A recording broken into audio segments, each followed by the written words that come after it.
Hey, what's going on, guys? It's FPL Yusuf and welcome back to another video on my YouTube channel. Today, I'm going to be going over my Game Week 18 transfer targets, and I have a lot to discuss in this video. I'm going to be talking about my future transfers, a potential wild card in Game Week 20, which is very early, and also a massive minus, which I'm looking to take in this week, but also next week as well. So there's a lot to talk about this video, a lot to cover.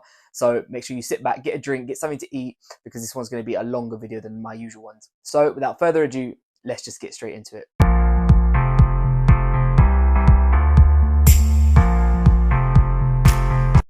Okay, welcome back, guys. Thank you so much for being here with me today on my YouTube channel for another video. Before we get into this one, if you wouldn't mind dropping a thumbs up and subscribing down below, it would be greatly appreciated. So like I said, yes, this video is going to be a long one. I've got so many different things to cover. So many things have happened this weekend with my team. There is a possibility, not a possibility, I am going to be playing my wild card as soon as we get to that first weekend after the first game in January. So when we play the FA Cup week, I will be activating my wild card, which means that I've got big minuses because I'm getting aggressive on my transfers for these next three games. So we've got game week 18, game week 19, and game week 20. I'm really going to attack it. So this week is looking like it could be a -8 or -12. Next week could also be a -8, and then hopefully the one after, I should just be back to one free transfer, or hopefully rolling that I can take it with me through my wild card. So I'm just going to quickly recap at game week 17 and how we got on this week. It has been, in general, a horrible game week for me. Once again, just so many players underperforming. João Pedro and Estupiñán Brighton just looking not great. Gordon only got 1 assist despite Ipswich scoring, despite Newcastle, scoring 4 goals. Arsenal, Bukayo Saka unfortunately did come off injured, but once again the double clean sheet wiped out. It's been a really for Chelsea. Jackson and Palmer again blanking. It's just been a really frustrating game week. However, at the time of me recording this, there's about 10 minutes left to go in the Liverpool game, and Mo Salah, as you can see on the screen, the picture that I'm going to show you is my current team at this point, and I'm on 61 points overall, but with bonus points coming in from Cunha and from Salah, it's probably going to be pushing towards the 70 mark, which means we are going to have a green arrow. Somehow, Mo Salah's heroics has actually got us from being a red arrow of about 80,000, I think it was at the time of me recording, but we are actually going to be on the green arrow by the end of this. There is still 10 minutes left to go in that game, and Liverpool are currently winning 5-2 at the time of me recording this. So yeah, on screen, as you can see, other than Mo Salah's heroics, it's been so disappointing, and I'm fed up with the team. I just want a genuinely sort of 4, 5, 6 of these lot gone, which is why I'm considering the wild card when the first FA Cup game week comes in. So what I'm going to do is in this video, usually I put all my transfer targets on one page. Today I'm going to be going through defense, midfield, and attack because I've got transfers which I'm probably going to make this week for each of the positions, as there are some price rises, some price changes happening tonight, which we're going to cover in the next section. Okay, so let's start off with the defense first. Now, the first transfer I'm looking to make to get rid of is Pau Torres. Now, I've been on him for a while that I do want him gone. Anthony Robinson obviously had a great return this week with the clean sheet. Very unlucky not to get any bonus points this week as well, but he's got up against Chelsea next week, and I don't really like the sound of him starting against Chelsea, despite the fact that they've just drawn 0-0 to Everton. Everton are a very difficult side to break down. Jackson did miss a couple of chances in that game. We're going to get onto him when we cover the forwards. But the first transfer that I'm looking to make this week, and I do want to bring, is surprisingly Gvardiol from Man City. Now, Man City from game week 18 to 22 go on a fantastic run of fixtures, and if there's any point that they're going to turn this season around, it is now. So they've got teams where A, they should be keeping clean sheets, but B, should be getting attacking returns. And Gvardiol, for me, despite how bad City have been so far this season, he's been relatively consistent with his attacking returns. So for me, he's somebody that I definitely want to target and somebody that I'm looking to bring in for this coming game week. Now, it won't make sense on screen because obviously I've only got 0.3 million left in the bank. But as we get into the midfield and the forward, you'll see how that money frees up to allow me to make that move. So yeah, the first one that I'm looking at is Gvardiol. I am also looking at Trent or Van Dijk potentially coming in. They're playing against Leicester this coming game week. Trent's obviously got an assist in the game that's currently being played now against Tottenham. They have conceded 2 Liverpool, so I don't think anyone would expected Spurs not to score, especially at home. It's just Spurs can't defend, which is why Liverpool scored 5. But for me, it's a toss-up between a Liverpool defender or Gvardiol. I am slightly pushing towards more Gvardiol because I think Everton really don't offer anything going forward. They're all about the defence, and I think City will just dominate the ball, dominate the chances, and hopefully Gvardiol can get some attacking returns. So that's the first sort of part of my big minus that I'm looking at this week is moving Pau Torres out for either a Gabriel, a Trent, or a Van Dijk, one of the premium defenders. Now, the midfield, this is where everything's going to happen. So obviously, Bukayo Saka did come off in the Crystal Palace game after I think it's about 20-25 minutes with a hamstring injury. Now, Arteta said after the press conference that it's not looking good and he's worried about him. So I think that's not a great sign, which means I don't expect to see Bukayo Saka back for any of these sort of games over the Christmas period, which is a shame for Arsenal, as obviously they're playing against Ipswich at home, but it is also an opportunity for me to free up some money. So the first move that I'm looking to make is to really, like I said, attack these upcoming fixtures. And there's no better than Liverpool playing against Leicester City at home. Leicester are arguably the worst defence in the league this season. They've conceded 3 today to Wolves side, who are looking shocking themselves. And they're going to Anfield against the Liverpool side, who have just currently put in 5 past Tottenham. So I definitely want another piece of the Liverpool attack. So obviously we'll have Mo Salah. The big question surrounds Jota, Luis Diaz and Gakpo, who we're going to cover in the forwards. Now, Luis Diaz has actually got a goal in this game and is currently still on the pitch, so Gakpo has been subbed off. I'm going to cover him more in the forwards, but I am looking to downgrade Bukayo Saka to either one of Jota or Diaz. Now, the big question for me is, Jota didn't start this game against Tottenham. Does that mean he's going to get the start midweek against Leicester? It's an easier fixture. He is so clinical when he's up front for Liverpool as well, which is the big thing for me, and he probably will be playing as the number 9. So I am sort of contemplating whether or not it's a gamble with Jota, because none of us know whether he's going to start or not. He's ironically the least fit out of everyone, but if there's any game you'd want to play him in to build up his fitness, it's probably the Leicester one. Is he match fitness? Is he match sharpness? Is he match ready? I'm not sure. He has just come on for Gakpo in this current Tottenham game he's playing now while I'm recording this, but I'm just not sure. But I definitely do want to bring one of them in. I just need to wait and see. Or try and assess. So it's probably going to be a guess at who to bring in. However, the transfer that I make is going to have to be made tonight because Bukayo Saka is actually dropping tonight. So I will be making this transfer 100%.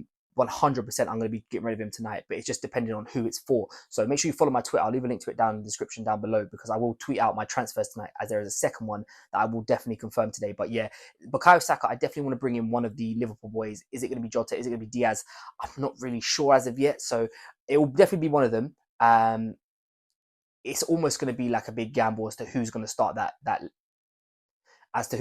Leicester game. But like I said, I'm trying to get on the front foot and I definitely want to double up from the Liverpool attack for this coming game. So we'll have to wait and see on that one. Right, so on to the forwards. Now, there are 2 players on here that I'm not happy with at the moment. To be fair, I'm not happy with all 3 of them, but there's 2 that I kind of want to get rid of. João Pedro has been so disappointing and so underwhelming for me since I brought him in. He's got his last quote-unquote good game against Brentford this week. It is at home and Brentford are the worst team away from home in the league. So I'm a little bit reluctant to get rid of him ahead of that game. But he's been so bad in the last few games, the last sort of 3, 4, 5 since we all brought him in. I'm ready to see the end of him, to be honest with you. Matheus Cunha is a different one. He's actually been quite good for me since I brought him in. However, the plan with Cunha when I brought him in about 5 weeks ago, I think it was always to move him out after this game this week against Leicester.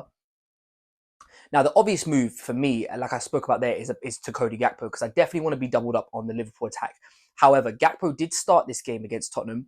He didn't get any goal contributions and he got himself booked. And I think he got subbed off about the 60th, 65th minute, something around that, which seems to be a running theme with Gakpo. So I'm a little bit less convinced on Gakpo after today's performance. Liverpool scored 5. They were free flowing, free scoring. He didn't get on the score sheet. He didn't get an assist.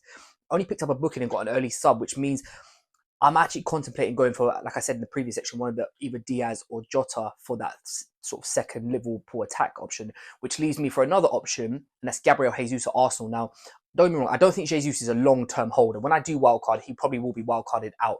However, I said at the start of the video that I do want to start attacking these fixtures, and Arsenal got Ipswich at the Emirates, and Jesus is in fantastic form. He's got 5 goals in his last 2 games, both against Crystal Palace, ironically.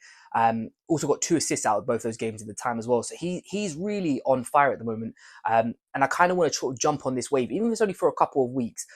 I'm more than aware that just holding him for sort of 2 or 3 game weeks and then wildcarding him out, that's more than enough for me. I just want to sort of target these upcoming fixtures for Arsenal where they could get goals, and try and really go for the upside as opposed to sort of playing defensive and playing just to try and block other people. I kind of want to get on the front foot and attack it. So Jesus is someone that I'm really looking at. But again, if I'm going to make that transfer, that's going to have to be one that's made this evening because he is predicted to rise tonight in price as well. So the toss-up really for the forwards for Cunha's spot is kind of between Jesus and Gakpo. If I did get rid of João Pedro, this would be a -12. The only real option that I look at is Chris Wood. Now, Chris Wood hasn't got the greatest of fixtures coming up. He's got okay fixtures, but they're not the greatest. He's, again, predicted to rise in price tonight as well. So if I'm going to bring him in, it's going to have to be done tonight. The other alternative is Raul Jimenez. Now, Raul Jimenez didn't actually start the game against Southampton today. They had Rodrigo Muniz up front, and he was quite wasteful, which kind of sort of cements to me that that's his one game he's had over the Christmas period now.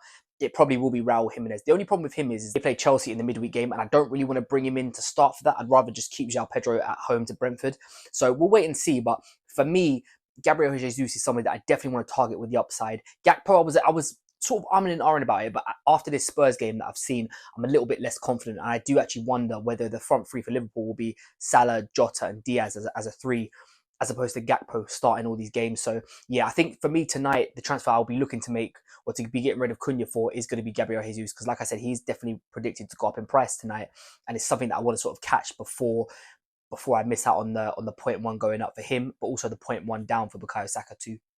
Okay, so this is what the predicted lineup will look like if I do make the transfers that I think I'm going to make at least anyway for game week 18. We'll start off with David Raya in goal, pairing up with Jurriën Timber for a double up against Ipswich. I'm happy to keep these two. I don't want to say that I can't see Ipswich scoring, but Arsenal should be keeping a clean sheet in this game regardless. So happy to own them too. Gvardiol would be the transfer that I bring in for Pau Torres, so we'll start him as well. Also, Estupiñán, this probably could be his last game. Brentford, like I said, are the worst team technically on paper away from home, so we'll have to wait and see what happens with that. But I probably would start him over Anthony Robertson this week. So that would be my sort of back line, back four. I'm happy with that actually. There's high clean sheet potential for all four of them, but there's also attacking potential with the likes of Gvardiol, maybe a Estupiñán as well. So yeah, happy with the defense. Onto the midfield, it will be Salah without 100% a doubt. He will probably get my captaincy as well. So Salah's in there, Palmer's in there. It would be the Bukayo Saka's replacement, either Jota or Diaz, depending on which one I go for. I need to think about that tonight before I make that transfer. And the fourth spot is between Gordon and Semenyo. Semenyo has actually scored this game week after such a long time. Gordon picked up an assist this week. I probably would just favour starting Semenyo because he's playing against Crystal Palace. Crystal Palace haven't looked that great over the last few weeks. You know, they played Arsenal back-to-back games. They obviously lost quite heavily in both of them, or conceded a lot of goals in both of them, should I say. So that's always a positive start. But Semenyo is really one of those hit-and-miss type players. But to be fair, so is Anthony Gordon. So I'd probably just favour the fixture of Semenyo over Gordon for this week. And the front three would be Jackson, who, like I said, again, could potentially leave my team next week. We'll have to wait and see. It will be Gabriel Jesus, who will be the new transfer in for Matheus Cunha, and João Pedro, who probably will be on his last legs anyway. So that could be a double Brighton hit out next week, because this is their last good fixture for a while. So yeah, João Pedro would come in for this one. And then yeah, that's how my starting lineup would look. This, of course, would be a -8 on screen, potentially a -12 if I decide to get rid of Gordon for Diaz. Now that could be a possibility. It could be a triple up of the Liverpool attack. I don't know if I really want to do that because I do want to leave space for a Liverpool defender. But however, if I am going to wildcard very early on into the new year, then it doesn't really matter because I can sort of free up that space anyway. The only other option is obviously, like I said, to get rid of João Pedro for a -12, which would bring in Chris Wood or Raul Jimenez. But I think João Pedro's fixture on paper is enough for me just to keep him for one more week and just see how he goes. So yeah, that would be my final team ahead of the game week 18 deadline. Okay, thank you guys so much for watching this video. If you have enjoyed it, please don't forget to drop a thumbs up and subscribe down below. I know this video has been a bit longer. I just want to say thank you if you got all the way through it. It's been a lot of different parts into it. Usually I do my transfer targets just kind of in one section, but because I'm looking to make moves in all three categories, defense, midfield, and attack, I just felt the best thing to do would be to split them up. So yeah, I'm going to be moving a little bit more aggressive over these next few weeks. So if you're not a fan of minuses, I completely do get it. I'm just trying to look for what I can find is to be the highest upside to try and push my rank up as quickly as possible, and then wildcard back into maybe a more settled team during that sort of FA Cup break that we get around, I think it's about January the 5th, 6th by the time the game week 20 ends. So yeah, after that, I will be looking to wildcard back into a little bit more of a settled squad for the remainder of the season. But for the next sort of 3-4 weeks, yeah, just expect to see big moves, big changes, big captaincy calls as well, because Salah for this coming game week is, yes, he will be my captain, but maybe I look to switch it up for the next couple of game weeks after that as well. So thank you guys so much for watching this video. If you have enjoyed it, please don't forget to drop a thumbs up and subscribe down below, and I'll catch you guys next time.